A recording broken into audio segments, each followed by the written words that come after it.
ఆలు మసాలా పూరిని ప్రిపేర్ చేసుకుందామండి. చాలా టేస్టీగా ఉంటాయి. ఇప్పుడు దీన్ని ఎలా ప్రిపేర్ చేసుకోవాలో చూద్దాం. ముందుగా ఉడికించుకున్న ఆలుని తురిమి ఒక బౌల్లో వేసేసుకుందాం. అలాగే 1 కప్పు సూజీ రవ్వ, 1 కప్పు గోధుమ పిండి, కొద్దిగా జీలకర్ర, కొద్దిగా వాము, చిల్లీ ఫ్లేక్స్ 1 స్పూను, ఉప్పు, కారం, ధనియా పౌడర్, మిర్చి పౌడర్ వేసుకుందామండి. కొత్తిమీర, అలాగే కొద్దిగా ఆయిల్ వేసుకుందాం. వేసుకొని ఇదంతా బాగా కలుపుకోవాలి. కొద్దిగా వాటర్ వేసుకుందాం. మరీ ఎక్కువ పట్టాయండి. ఆలుతోనే మొత్తం పిండి అంతా ముద్దకొచ్చేస్తుంది. మనకేమన్నా పొడి పొడిగా అనిపిస్తే కొద్దిగా వాటర్ వేసుకొని పూరి పిండిలాగా కలిపి పెట్టుకోవాలి.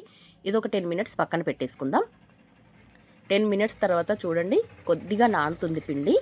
ఇదంతా మళ్ళొక్కసారి ఇలా కలుపుకొని చిన్న చిన్న పూరి ముద్దల్లాగా చేసుకొని ఇలా పూరికి సరిపడా ఉండలు ఇలా ప్రిపేర్ చేసుకొని ఆయిల్తో కానీ పిండితో కానీ మీకు ఎలా వీలైతే అలా పూరీలను ప్రిపేర్ చేసుకోవాలి. ఇలా చేసుకున్న పూరీలను ఇప్పుడు ఆయిల్లో డీప్ ఫ్రై చేసుకుందామండి. చూడండి పూరీలు చూసుకున్నాం కదా, ఆయిల్లో డీప్ ఫ్రై చేసుకుందాం. ఇలా చేసుకున్న పూరీలు మనం జర్నీలో అయితే చాలా బాగుంటాయండి. 3-4 డేస్ వరకు కూడా నిల్వ ఉంటాయి. కాబట్టి ఇవి ప్రిపేర్ చేసుకోండి. ఈ వీడియో కనుక మీకు నచ్చినట్టయితే లైక్ చేయండి, షేర్ చేయండి, సబ్స్క్రైబ్ కూడా చేసుకోండి.